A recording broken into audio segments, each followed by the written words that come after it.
Okay, first I appreciate Doug throwing this together for us. I thought it was important for everybody to kind of get together and shoot out the questions that we have. You know, we talked after the season of, dissecting ourselves, starting with myself and doing everything we can to make sure that we move in the right direction to continually progress the young men in our football program on the field and off the field. And so we've made some decisions. They're great decisions in my opinion. They're well thought out. And I'll start with Frank and Stacy. Frank and Stacy a year ago on the other side of the ball.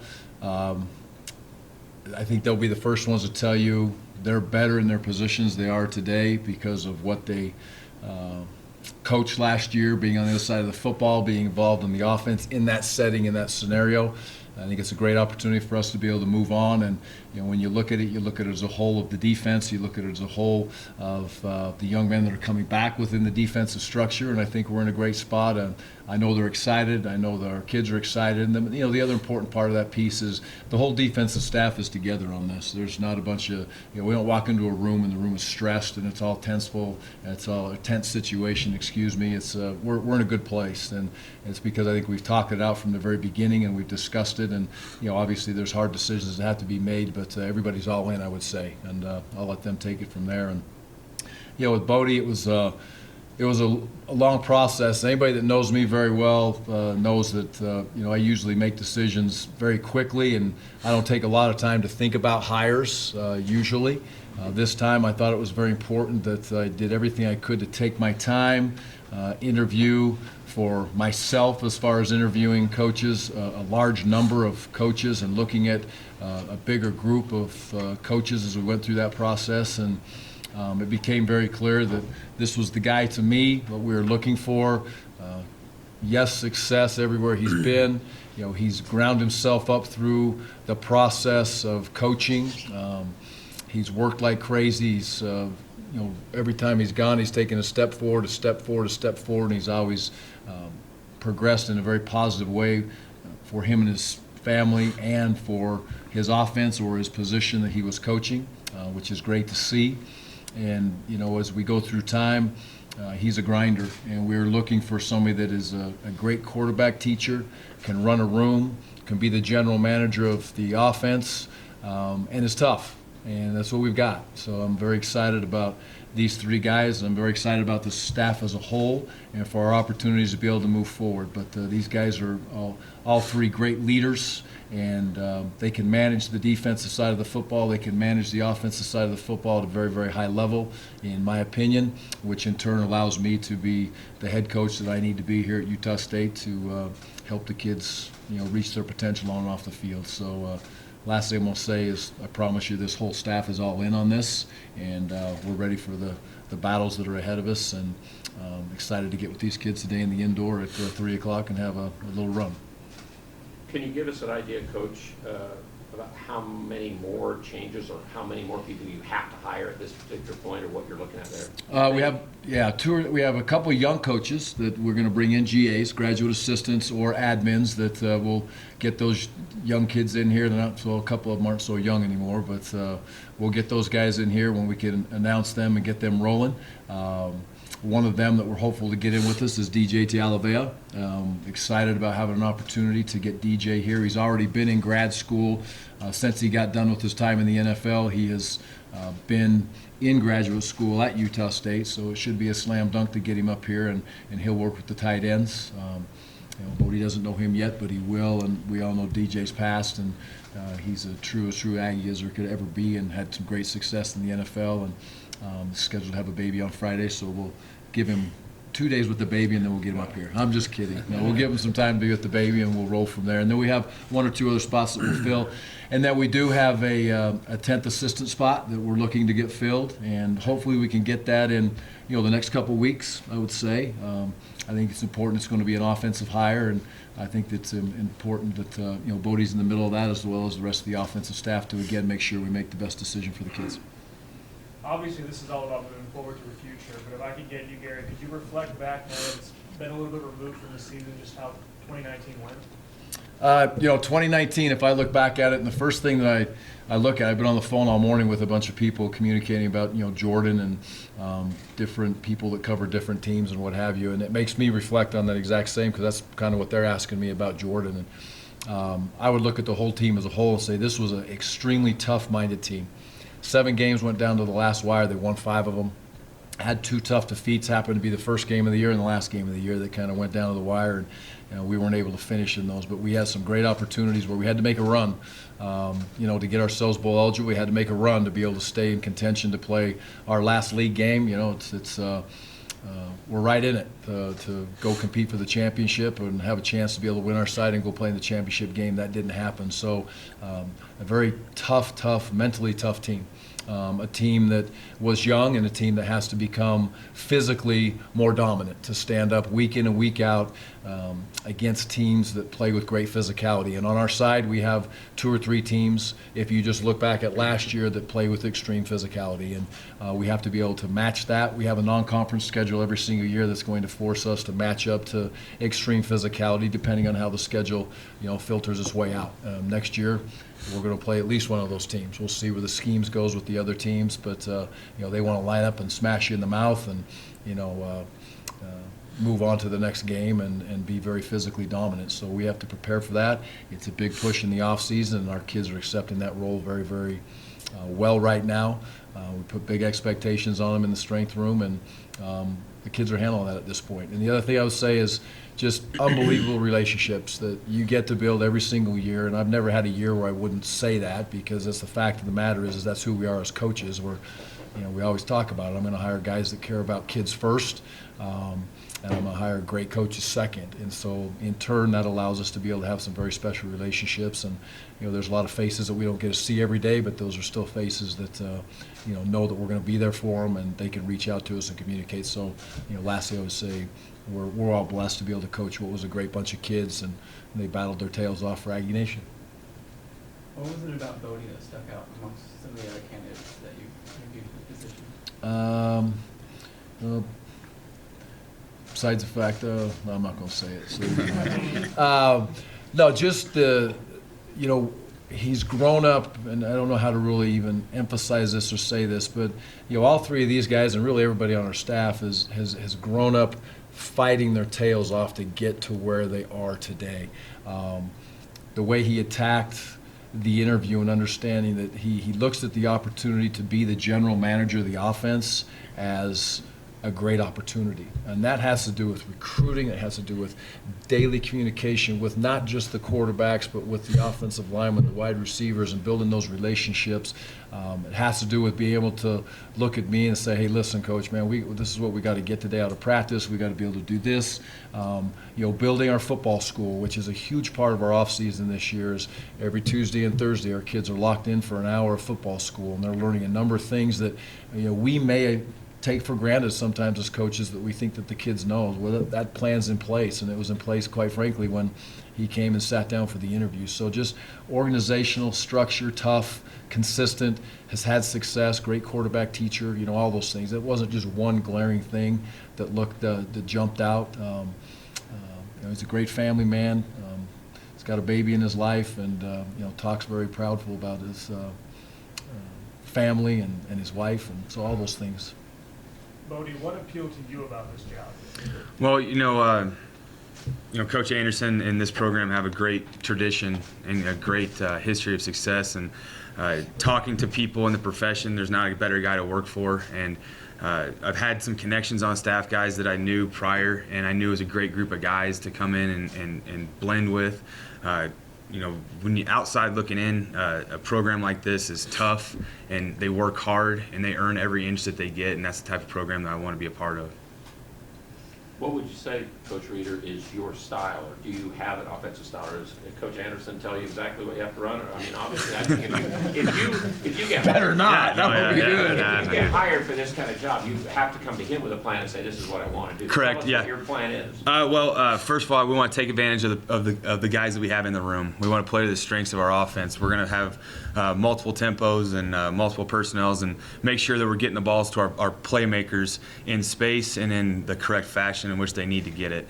I don't believe in a book or a video type of system of an offense. We're going to make sure that we're multiple, and we'll make sure that we have different schemes that can attack the defense from sideline to sideline and vertically down the field. We're going to have a couple different run schemes that we can run the ball inside in our zone schemes and outside in our zone schemes and take advantage of gap runs. So I think if you had to describe it, it'd be a multiple pace, multiple formation personnel offense. Bodie, have you gotten the chance to look at some of the film from last season from the team and see anything that you really like out of the team? Yeah, I have. First of all, guys played really, really hard, and that's something that we're going to keep consistent going in future. Like Coach said, is a tough-minded football team that played really well in close football games, and their energy and effort was really high, and that's gonna stay the same. That really stuck out. Obviously, had great quarterback play and have really good skill players and young offensive linemen and tight ends. They're going to continue to grow and progress. You talk about multiple different types of offenses you want to run. Is speed still the goal? Because that's been the past 2 years here, super quick, fast-moving offense. Is that still the goal, or is it kind of? I don't think it's our number one goal. I think that we're going to have the ability to go fast, but we're going to dictate the pace of play. We're going to make sure we're playing complementary football and taking care of everyone in the locker room and making sure that we can change speeds. If I could just add on to that too, I really believe in, he wants to go fast. If the first day they walk out, they're going to go fast, which is awesome. But he said it best in the interview to me. And just explain your basketball analogy that you gave me. Yeah. I was an average high school basketball player, right? So if I was guarding a guy that came from the opening tip going a million miles an hour, my mind and my body sped up to his pace. But if I was going to guard a guy that was constantly changing pace, he was herky-jerky, he was going to shuffle step me, that was tough. So I think that plays in the hands of the offense if they can change the pace of the game. Coach Miley, I want to ask, with you being a co-defensive coordinator, how important is it to still have Coach Enna in the defensive, area helping you guys out? I think he's a first off, he's a hell of a coach, and he's a huge asset for us moving forward. So to have his mind, experience, and his passion for what we do in the room is huge for us to have success this year. Let me ask Frank and Stacy, how do you think you'll handle co-coordinators? Who calls it? You go back end, you're more front end with coaching, but how do you handle that, both of you? Well, me and Frank have had a great relationship here from the start, and obviously considered through the bowl game last year when Frank was the interim head coach and we had a chance to work on those levels. But it's always been a collaborative effort here, and it always will be. And we have an unbelievable defensive staff. It'll be a collaborative effort, not just with us, but with the whole group. Coach Enna is one of the finest linebacker coaches in America. We're fired up to have him. Coach Orfe is going to have a bigger role on the back end, and he is a rising star in this business on the back end. And extremely excited to have Bojay, coaching the B backers, a position he played not only here, but also at the highest level in the NFL. So we'll collaborate with it. We'll put a game plan together with it. And when we hit those game days on Saturdays, there'll be a definitive plan how we're calling and working it, but it'll always be a collaborative job with an unbelievable staff. I guess, Frank, this is for both Frank and Stacy. What changes, if any, will be made scheme-wise and base defense-wise for 2020? It's going to look similar to what you saw in 2018. So we're going to be a multiple out-front 3-4 defense is what we're going to be running this with the ability to get into some of the even fronts and with different coverages. So, Stacy, anything else to add to that? We really want to bring the attacking style of defense back. Hard emphasis on the takeaways. We were fortunate in 2018 to lead the nation in takeaways. 3 and outs, get ourselves off the field, get the offense a chance to get back on, change those paces, put the stress on other defenses, TFLs and sacks, and then playing great red zone defense, forcing field goals down there and blocking those field goals. And that's our blueprint, and that's the blueprint we'll stay with, and with the whole overall goal of doing everything we can to help win as a full team, both offense, defense, and special teams. One thing that we've really been able to do that enables us to become more multiple in that area is what we recruited a year ago. All those young linebackers are now growing and maturing, and you saw some of them get many opportunities, especially after Woody went down last year. You saw some young faces hop in those spots, and Frank and Stacy and the whole defensive staff will do a great job. And those linebackers have great coaching with Justin and with Bojay. They're in a tremendous spot to be able to get better as young players quickly. And like they said, it's very important, and I didn't mention it earlier, but our ability to be able to play as a team defense, team offense, team special teams is so key. And these guys know that, our whole staff knows that, and you know, every week that could change. It's different when you play Air Force as far as a team's concept than maybe when you play whomever the other team is. So matching the scheme is something these guys have done a great job with in a very short period of time. Coach Anderson, you have a pretty good quarterback competition coming up here in the spring. Can you talk about that, having Henry and Andrew Beasley coming back, and what the competition might look like there? Yeah, I first of all, when we talk about, you know, the competition at any spot, it's all over this team right now, and those kids know that. They competed in the weight room this morning. Those guys are going to compete against each other, and you know, Cooper and Josh aren't going to sit there and say, I don't want to compete either. So they're all going to have an opportunity to battle and compete in those settings. And I really think that this is, well, I know this is true again from interviewing Bodie as we went through it, that there's an opportunity for both those first two young men right now to be a huge part of our offense. You know, there's some unique athletic ability that we have with two of our quarterbacks, and I believe Andrew's one of them, and Cooper is the other one. I mean, they're elite athletically as far as quarterbacks goes. And I'm not taking away from Henry and Josh, but you know, if you line them up and run them in a 40, it's going to go the other two guys' ways, whatever, right? So, and the other ones have the intangibles that are different. So, my point being that we can use both of those young men as a vicious weapon, you know. And does the offense drastically change one way or the other? That's, you know, that's his staff to be able to, himself and his staff to be able to dissect and figure it out. But yes, there'll be a starting quarterback. There's no doubt. You know, right now Henry is there because he's got the upper hand, and we go through spring because he's had the reps, and we go through those opportunities. But you know, Andrew's not going to say, I don't want to compete. He's going to compete like crazy, and I think there's, you know, a possible niche for both of those kids because they are different. And I just look at it from a defensive standpoint. If I have to deal with, just say it's those two kids in that spot, or there's two athletic guys and two other guys that play different, it's hard for me, right? It's like playing against pace. Then all of a sudden it's a muddle huddle. Then all of a sudden it's a huddle. All of a sudden, those things are very difficult for defenses to prepare for, and you're eating up practice time. That's team concept football, even on Tuesday or Wednesday of practice. Gary Anderson, coach, can I ask you, he was your kind of your special teams coordinator. Mm-hmm. What are you going to do with that? And the other question I have is this moved into, like back midway through last year, you talked about kind of changing. You kind of stepped away a little bit Mm-hmm. from the defensive line. Do you want to get more back into that in practice with this alignment, or do you want to continue to stay back in your coaching of the Aggies? I want to stay back and be the general manager of the football team and make sure that I'm in the proper place for these guys and the rest of the staff, make sure I'm in the proper place to the best of my knowledge for every kid on the football team, and really in my proper place and where I need to be for Aggie Nation as a whole. I mean, I'm passionate about it. This is everything that it's you know, other than the grandkids and my kids, this is the next thing for me right here. And so I wake up every day with that just unbelievable passion to drive down that hill and get to work. And I know this is the right positioning for myself and for this staff as a whole. And you know, these guys are going to be those general managers. They'll handle it. They'll handle it the offense. They'll handle it the defense, and we'll work hard together. From a special teams, from a general management standpoint, you know, we'll see. It's right now, if we said, how is it going to be today? We haven't hired that 10th coach yet, so I can't completely dissect that. But we will have somebody that is in charge of the special teams. And when I say that, I really mean the specialists. The specialists need a coach. They need somebody that they can go to. You can't just, you know, they practice different. Their timing is different. Stacy was unbelievable at that stuff.